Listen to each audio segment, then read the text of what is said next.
জামাত ইসলামের ইফতার মাহফিলে মাননীয় প্রধানমন্ত্রী জনাব তারেক রহমানের উপস্থিতি নিয়ে পুরো রাজনৈতিক অঙ্গনে তোলপাড় লেগে গেছে। এখন এই মুহূর্তে সোশ্যাল মিডিয়ায়, মেইনস্ট্রিম মিডিয়ায়, হাটে বাজারে, গ্রামে গঞ্জে, ঘরে সর্বত্র আলাপ একটাই, জামাতের ইফতার মাহফিলে মাননীয় প্রধানমন্ত্রী তারেক রহমান গিয়েছেন। এটা ইতিহাসের একটা মাইল ফলক। This is first time in the history.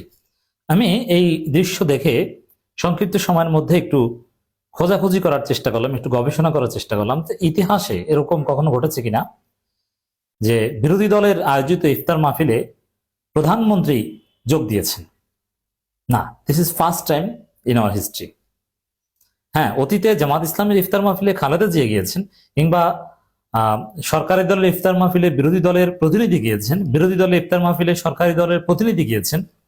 মন্ত্রীদের ইন্টারাকশনের অনেক তথ্য আমি পেয়েছি, কিন্তু প্রধানমন্ত্রী স্বয়ং বিরোধী দলের ইফতার মাহফিলে হাজির হয়েছেন, দিস ইজ ফার্স্ট টাইম। তবে দাওয়াত দেওয়ার ঘটনা অনেক ঘটেছে, কিন্তু উপস্থিতির ঘটনা এই প্রথম। এজন্যে ক্রেডিট তারেক রহমানের। এবং এই ইফতার মাহফিলে উপস্থিত হওয়ার গভীর তাৎপর্য রয়েছে রাজনীতিতে। বাংলাদেশ সত্যিকার অর্থে একটা নতুন বাংলাদেশ। এই বাংলাদেশে আওয়ামী ফ্যাসিস্টরা নেই, থাকবে না। এই ইফতার মাহফিলের যে দৃশ্য, এটা দেখে সরকারি দল বিরোধী দল পারস্পরিক প্রতিদ্বন্দ্বী এটা মনে হয়নি। আমি একটা ইউরোপ আমেরিকার যে একটা সভ্য কালচারের ঘ্রাণ পেয়েছি এখান থেকে। এক বিরল দৃশ্য, বিরল ইতিহাস। বিএনপি জামাতের মধ্যে এক বিরল সমঝোতা হয়েছে, সেটা এখানে স্পষ্ট হয়েছে। কি সেই সমঝোতা? যে সেই পুরনো রাজনৈতিক কালচার, সরকারি দল বিরোধী দল ধাওয়াধাওয়ি করো, একে অপরকে মারো, সরকারি দলকে কথায় কথায় ডিস্টার্ব করো, বিরোধী দলকে ধরো, এটা বিএনপিও করবে না, জামাতও করবে না। এই বিষয়ে আন্ডারস্ট্যান্ডিং হয়েছে। এমনকি শুধু it's not only between Jamaat Islami and BNP, not only between Tarique Rahman and doctor Shafiq Rahman, amongst all political parties existing in Bangladesh now, except Awami League and their দোসর।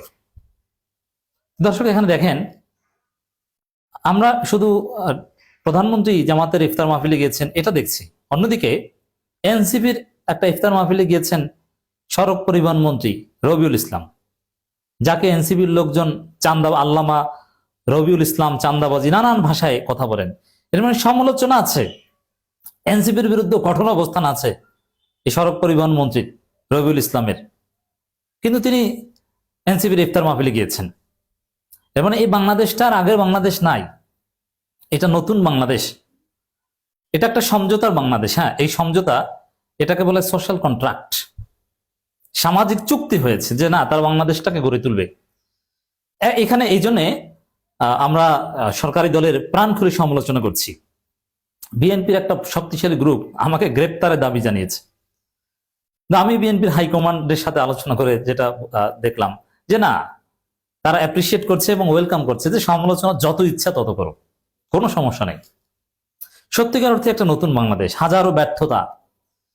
এখানে জামাত ক্ষমতা আসলে যে একদম রাতারাতি সব উন্নতি হয়ে যেত তা না, অনেক সমস্যা হয়তো একটু তাড়াতাড়ি সমাধান হতো, দুর্নীতি থাকতো না, আন্তরিকতা ঠিক আছে, কিন্তু বাংলাদেশের মানুষেরই তো সমস্যা।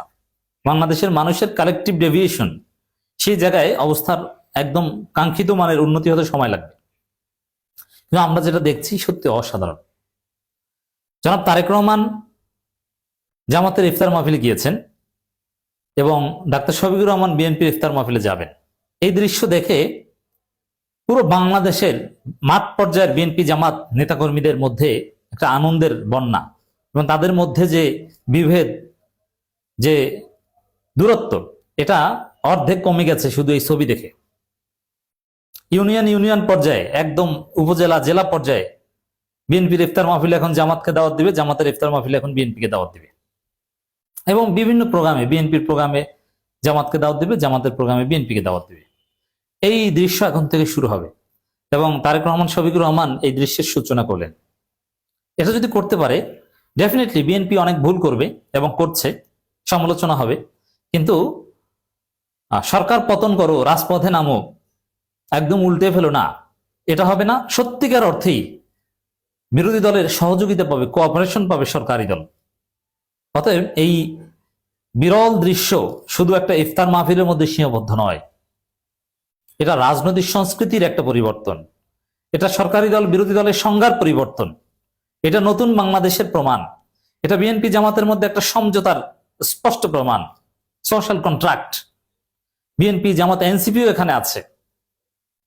এর মধ্য দিয়ে আওয়ামী লীগ সামাজিকভাবে ফিরবে ডেফিনেটলি, কিন্তু Awami League first second third এগুলো হতে পারে না, ফোর্থ ফিফথ দল হিসেবে থাকবে। তাও শেখ পরিবার মুক্ত আওয়ামী লীগ, রিফাইন্ড আওয়ামী লীগ থাক, এটাও খারাপ না। তো দর্শক, তারেক রহমান যে বক্তব্য দিয়েছেন জামাত ইসলামের ইফতার মাহফিলে, এটাও অসাধারণ বক্তব্য, অত্যন্ত সংক্ষিপ্ত বক্তব্য দিয়েছেন। অবশ্যই তারেক রহমান আরেকটু প্রস্তুতি নিয়ে আসলে ভালো হতো।